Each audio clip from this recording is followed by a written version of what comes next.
Hello everyone, this is Gilbert Jalad. I'm talking to you here from CPLSPA downtown Orlando. This is Tufts on Tax, where all your tax questions are answered right here with Mr. T. Scott Tufts, the master and the expert when it comes to tax law. You can always call him at 877-647-7887. Again, that number is 877-647-7887. You can also email him at stufts@cplspa.com.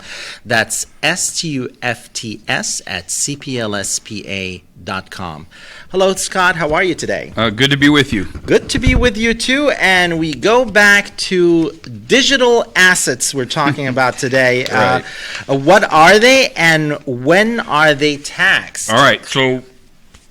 So we take digital assets, which is your broader category that includes your virtual currency, cryptocurrency, I guess things called stable coins, and non-fungible tokens, NFTs. And we had a couple of episodes talking about cryptocurrency in the past. Yes. So when you have to understand the nuances of terms here, but the concept here is that you have fiat currency, which is kind of money. Well, it is money, and the different things in the world that do that among the different denominations, right? Yeah. And then you have digital assets, which are not that type of currency, okay?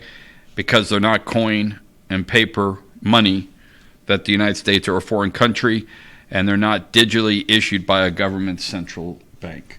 So this is why folks will say there's centralized banking, there's fiat money, and then kind of separate is this world of digital assets that include cryptocurrency. But it's not just cryptocurrency. We are trying to focus on the kind of stay current in the news, right? And yet get the word out on how particular aspects of this digital asset community are being taxed. So in the past, Gilbert, we've talked about forks in the road. You remember? So backing up, in prior episodes, we've kind of equated the digital asset world, and in particular cryptocurrency, correct, as being out on a highway. Remember, I've used that analogy. Correct. And you kind of take off and get on the highway, and then when you exit the highway, you might be thinking, hey, I might pay tax, meaning that I go from fiat currency to a digital currency, virtual currency, and then I'm on this highway, and that until I exit, that's kind of where I would think some folks think they have to pay tax, because you get on with $2 and you get off with $4, you would have a $2 gain in your concept. IRS looks at it differently. The IRS is looking for whether out there on the highway you go through a hard fork, not a soft fork, but a hard fork. And what that means is you go from one account to another, from one type, Ethereum, to another. Do you understand? So we're looking at changes in the type of virtual currency that you're going through out there on that highway. Understand? So that's one thing. Now what's come up, and the IRS has issued guidance on it, is a thing called staking. And let me just read what the technical concept is. And what happens is if a cryptocurrency you own allows staking, and what staking is essentially a way of earning rewards for holding certain types of key cryptos. Okay? So what can happen is you can stake some of your holdings and earn a percentage rate reward over time. This is kind of saying I'm willing to stake something in there to get an additional item. And what can happen think of it as being similar to an interest-bearing savings account. So they've put that into the virtual currency realm. Instead of just earning on the currency itself, they've digital currency or virtual currency, they've created an interest component to try and allow for rewards. So the question is, can you tax that? And there's actually a case called the Jarrett case, where it's going through refund litigation, dealing with some TIZO tokens. But the concept that is in play there is, are there situations where a reward would not be taxed and that's getting into some technical positions regarding whether or not you can actually withdraw your reward. So if you can think of it like earning interest on your savings account, but you can't withdraw it. Wow. Do you think you should pay tax on it if you couldn't get that money? No. Okay. So the debate in the tax community would be, I can't access it. I recognize that I've earned it, but I can't get to it until some certain point in time. Therefore, a tax position would be, I don't think I should have to pay tax on it. Correct. All right. And the IRS position at times in this Jared case and otherwise was, oh, yes, you should, because it's already earned. So they're paying taxes on it, even though they can't access. Currently, they're paying taxes on Right. it. But do they want to pay taxes on it when they access it and be able to withdraw it? Yeah. So the theory would be, I will pay tax on it when I can get to it. Correct. And so no one disagrees about that. Okay. But the idea, although going back to the highway analogy, there are folks out there who have long felt that if you went from fiat to digital, then until you exit back into the fiat world, you would not pay tax. But that's not the way the IRS tax policy is right now. They're not looking at it like no that way, right no now. way, no. So folks out there, our audience, need to understand that the IRS will look for the hard fork, and now with staking rewards, they're not necessarily going to go with that position that says you can't withdraw it. You've earned it, you should pay tax on it, is kind of the sentiment of what the IRS position is. So if you've got a question like that, you need to be on top of it, stay on top of the latest guidance from the IRS.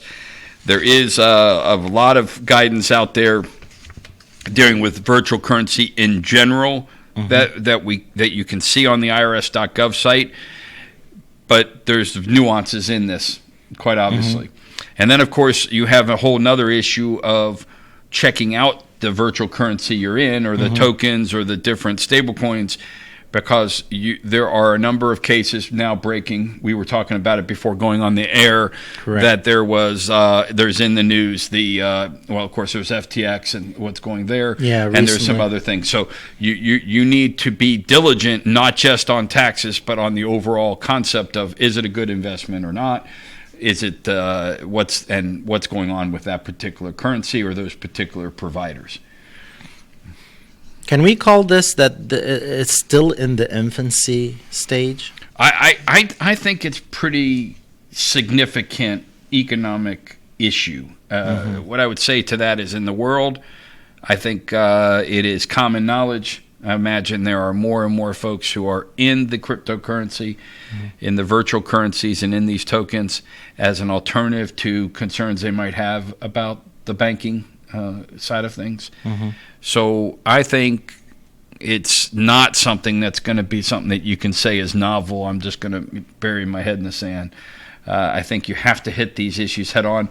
And of course, Gilbert, we talked about before that the IRS tax forms actually have a box. Yes, no. Are you engaged in virtual currency? That was very important. Yes, no. You indicated no different than the foreign bank account. Do you have signature authority over a foreign bank account? Doesn't say you have tax. Doesn't say you have a tax. They just want to know, are you engaged in it? And if you answer yes, then that's a correct answer. If you are, doesn't necessarily mean you have the income yet. Depends on whether you have the hard fork or, in this case, the staking rewards or otherwise. But they want to know if you are involved. Just in it, period. Period, yeah. And so our audience needs to know that. And then that kind of dovetails back to the questions that many folks in this technical age don't realize, that their tax forms have multiple questions on them as part of the tax return filing process. So if there are 25 questions on your return, you've got to answer those questions. How is that happening in the push of a button with the software? If you're if you're a preparer, your professional who is assisting you is getting that done. So the professionals have to prompt you to give them the answers to those questions. And we looked at those entity returns, the partnership returns, the S Corp returns. We looked at those questions, and then we had the other thing that's happening with this. Remember, these entities report through a K-1 to you tax, but they actually report to you your income, but you may not have gotten the cash for that income. It's what we call phantom income. So a lot of folks don't put in their agreements that if I get this, so let's go back to that. You have a profit at the business level, but instead of taking those profits and distributing them to the owners, right, the net profits, you decide to reinvest those, to put them back into the business. Make sense? Yeah. All right. If you have profits in your business, which you hope, right, and you reinvest those profits, then the IRS will say, but you had that opportunity to get those profits. You could have put in the agreement that those would be distributed. Therefore, when you didn't distribute them, you returned them back into the business. Correct. But you still have income. Oh, okay. So walk me through that real quick to make sure, because we're getting into this in this world, and then I want to go back to it in the business world as well, where you have just a core concept of a business can make a profit. Agreed? Correct. You have a corporate bank account, you've got corporate assets, you've got so forth and so on, and you make a profit. You make money on what you're doing. Correct. Correct? The money you make, that profit, doesn't necessarily get distributed out to the owners. It could be kept in the business to allow it to earn more and more money. Correct? To invest it, yeah. But you still have income earned, that profit that's going to pass through in these entities that we talk about through that K1. Because it's still considered a profit under Exactly. that segment. It's as if you got that profit and returned it back to the business. Yeah. Because again, you could put in your operating agreement, if we make a profit, I want the money that equates to that profit to pay the taxes on that profit. Oh. How many people put that in their agreements? Not so many, I guess. Right. So that comes up a lot. I've got this K1, I've got all this income, I don't have any cash to show for it. It's not fair. Tax policy says, wait, slow down a minute. If you have the profits and your business arrangement with your partners or members is that you can orchestrate or arrange that you get taxes paid, that's what they want. But I hope you can see when I'm talking about this idea, it's kind of like constructive receipt. Does that make sense? Yeah. Actual receipt would be me, here's some money, you pay tax on it. Another one would be through our agreement, here's the money, and you have agreed in advance to give it back. You now have tax. Wow. They want their money up front. Well, regardless the situation. I think you, as a civilized society, you have to do that, because otherwise everyone would return and then take advantage of the situation. Yeah. Right. They have to cover it. But line drawing also comes out of this. So tax policy means we decide what to tax. Now, we're not even getting into how those tax dollars are spent or not spent. We're just talking about the concept of tax policy that would say, did you earn it? So what we want the audience to know is that there's inherent in this the concept that a staking reward inside this virtual currency world will equate to earning a reward that you have to report for taxes. But there is a posturing or a position to be taken that if you can't withdraw it, should that be taxable? And of course, that's what we're dedicated to and what's happening out there in the Jared case and others. And I guess this is where there are different approaches going on with the Ethereum and other places that have the accounts and different things. Do we have to cover more on this, or no? Well, so I think to sum it up, I think what we want our audience to know is that you've got to be in tune with the latest guidance if you're engaged in virtual currency, if you're engaged in cryptocurrency, stable coins, NFTs, anything like that, to determine is it taxable. And Because see, what can happen is you can sell it. You can sell your digital asset for real money, fiat money as they call it. You can exchange it for goods and services. You can receive it for payment for goods and services. So if we kind of go back to cash and you have virtual currency and I accept payment by way of virtual currency for what used to be a fiat currency situation, I've received something of value. It's taxable. So we're kind of getting into some interesting situations here where maybe in the old days before we had fiat currencies, you could pay with barter, right? And that is still taxable. I mean, it always has been. But it's getting interesting, though, if our forms of money or value are getting a little more outside of fiat currency, it still requires us to do the analysis, which is, did I receive something of value for services? And we see a lot of we see folks, offering to accept Bitcoin or other such virtual currency in payment for services as payment. So we're not just in a fiat currency situation right now. And these laws are changing, continuously changing, because a lot of things are added, a lot of things are changing in the world and digital world. So we have to continue monitoring and keeping up, I guess, because these laws are changing, so we have to be careful. And what we're talking about here was IRS guidance and a court case that has come up pretty quick here on something relatively new. The IRS has, for example, a revenue ruling 2019-24 that gives the guidance. You can go to irs.gov and look for guidance.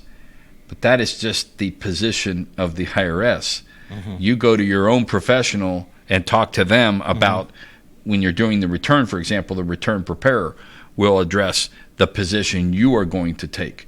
So just like you were mentioning a little while ago, you may check the yes box on virtual currency, but you may take positions on that return in consultation with your professional preparer, that will get into much more detail on these issues and whether there's a position to take that it's not taxable at this time. And might be taxed, between your accountant or preparer for the taxes and you, and if you're puzzled and you don't know the correct answer, because you want to answer and provide everything correctly, especially for the IRS.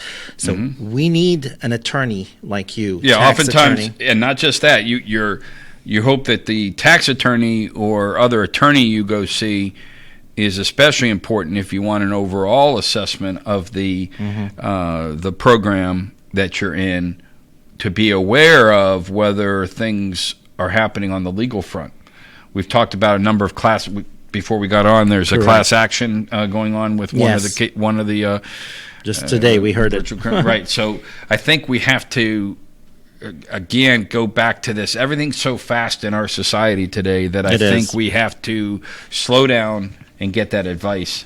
And remember, unlike your preparer when it comes to tax issues, if you have a concern tax-wise and you wish to discuss those with an attorney, not necessarily tied to the return itself, but to the overall pursuit of an item or whatnot, the situation, then you want that, and especially at the time of drafting an agreement, when you get into something, that's where you need that legal advice. Getting in on the front end. So ideally you get the advice on the front end, not the back end. You want it both. Right. You're putting your car together. You want to make a good construction, if you will. It's less ideal to wait for the wheels to fall off. Exactly. Absolutely. You want to be prepared. If you're concerned, folks, listen to Mr. T. Scott Tufts' advice. Call him at 877-647-7887. Again, that number is 877-647-7887, or email him at stufts@cplspa.com. That's stufts@cplspa.com. Thank you, and we'll see you next time. Thank you.